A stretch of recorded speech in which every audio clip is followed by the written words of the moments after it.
Olá, professora Laura. Meu nome é Esther Vieira e eu vou falar um pouquinho sobre contemporânea internacional.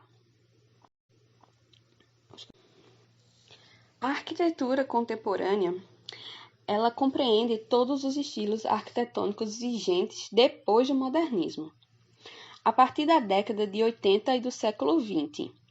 A arquitetura contemporânea, ela surgiu como uma crítica ao modernismo, mas as pessoas ainda confundem uma com a outra.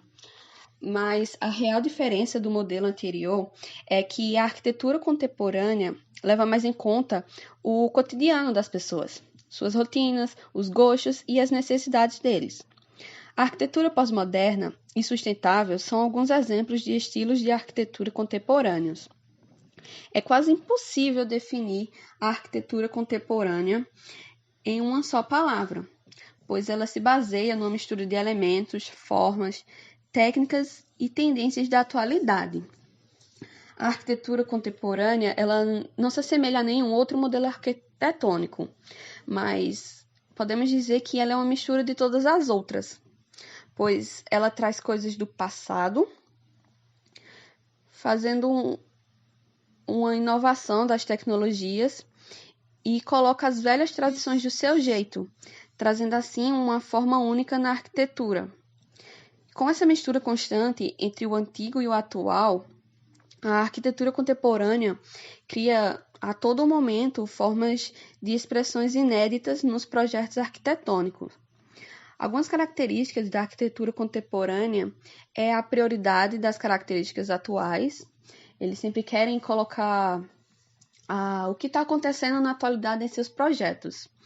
O formato irregular, distorcido e fragmentado, principalmente distorcido. Nas obras de vários arquitetos, nós podemos ver que eles fazem os seus projetos com um formato mais irregular, mais curvados, coisas assim. A valorização da luz natural, principalmente o sol, eles querem muito valorizar o sol. A busca maior pelo conforto ambiental, principalmente para atrair mais pessoas para os seus projetos. Eles querem que as pessoas que estejam dentro daquele ambiente, eles se sintam mais confortáveis, mais, digamos, leves. O uso de materiais não tóxicos visando a sustentabilidade, a busca por materiais naturais e o aproveitamento de materiais recicláveis. Nas construções, as edificações têm janelas de grandes dimensões para obter mais luz natural, principalmente porque eles visam mais a luz natural. Os ambientes são mais integrados e as estruturas e acabamentos são feitos de materiais industrializados, como no modernismo, que eles usavam muito o ferro e o concreto. Mas eles também usam materiais recicláveis. Nas igrejas, no modernismo, essas obras foram erguidas com o que se tinha mais de tecnológico em cada período e jamais deixaram de estar alinhadas às necessidades dos seres humanos. A diferença agora com a arquitetura contemporânea é que essas edificações estão mais de acordo com as questões ligadas ao conforto e sustentabilidade. As igrejas, as novas igrejas, pouco lembram os templos antigos. Elas ainda são facilmente identificáveis e a sua função ainda é aliada à religião. Porém, agora elas têm mais formas geométricas e linhas mais simples, a iluminação mais suave e entregam-se melhor com a paisagem natural, com a natureza. Agora nós temos uma frase de uns arquitetos que nós vamos falar agora, que ela fala assim: o edifício bom não é o que fere a paisagem, mas sim aquele que a torna mais bonita do que era antes dele ser construído. Nós escolhemos falar sobre o arquiteto Frank Lloyd Wright, que foi um dos maiores arquitetos do movimento contemporâneo. Ele sempre estava pensando na natureza quando estava projetando seus projetos. Tanto que um dos maiores projetos que ele fez foi a Casa da Cascata. Foi um conceituado arquitetônico americano do século XX, que ele entendia que era possível uma total interação do meio ambiente com o ser humano. Nós escolhemos falar sobre a obra dele, Beth Shallow Congregation, que ela foi terminada de ser construída em 1959. O edifício foi projetado por Frank Lloyd Wright, que aceitou a comissão em setembro de 1953.